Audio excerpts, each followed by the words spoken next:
Pak. Apa kabar hari ini? Baik Pak. Bagus.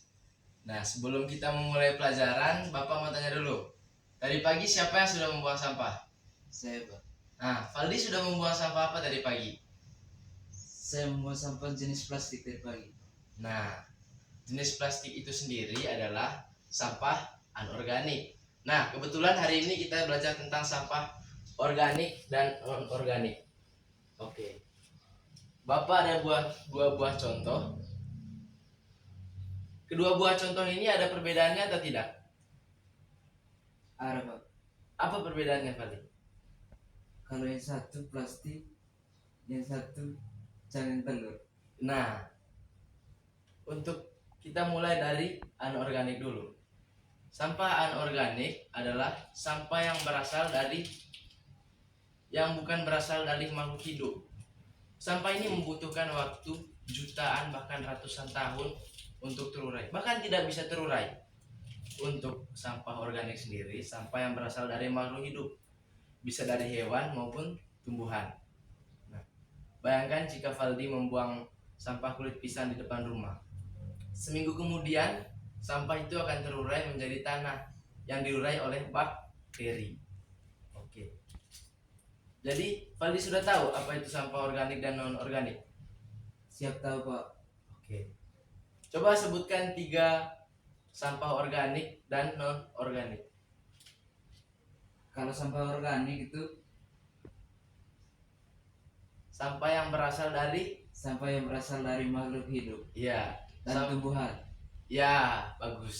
Seperti kulit pisang, Satu, ya, telur, sama daun. Iya, pintar. Sampah non-organik, sampah yang bukan berasal dari makhluk hidup. Iya, dan tumbuhan. Contohnya plastik, besi, dan kaca. ya, pintar. Ternyata Valdi sudah memahami apa yang saya sudah jelaskan. Jadi di sini anak-anak, kita tidak boleh membuang sampah sembarangan. Untuk sampah organik ini sendiri, ini sampah organik, ini anorganik. Untuk anorganik sendiri, kita harus mengelolanya secara benar. Cara mengelola yang benar itu seperti apa? Tidak boleh membuang sampah sembarangan. Memilah sampah saat ingin membuang pada tempat sampah. Kan kalau kita buang sampah pada tempat sampah, ada 2 tempat kan? Ada anorganik, ada organik. Nah, kalau kita buang telur, kita buang di mana? Di sampah apa? Di sampah organik.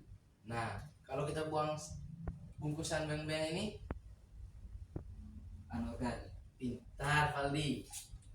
Oke, jadi itu saja pembelajaran untuk kita hari ini, hanya tentang sampah organik dan non-organik.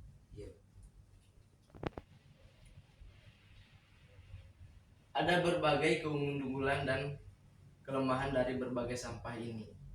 Oke, sampah organik sendiri dia bisa menjadi kompos, bisa menjadi pupuk untuk tumbuhan. Contohnya kulit pisang, dedaunan. Jika kita meleburkannya dengan tanah, itu akan menjadikannya kompos. Nah, sampah anorganik ini kalau kita budidayakan menjadi misalnya dalam prakarya, ini bisa menjadi salah satu kerajinan. Misalnya dari styrofoam bekas kita bisa membuat kapal mainan, mobil mainan yang kita bisa jadikan uang lagi. Ada kelebihan dan ada kerugiannya masing-masing. Jadi kita harus menanggulanginya dengan cara yang benar. Dengan apa? Buanglah sampah pada tempatnya. Oke.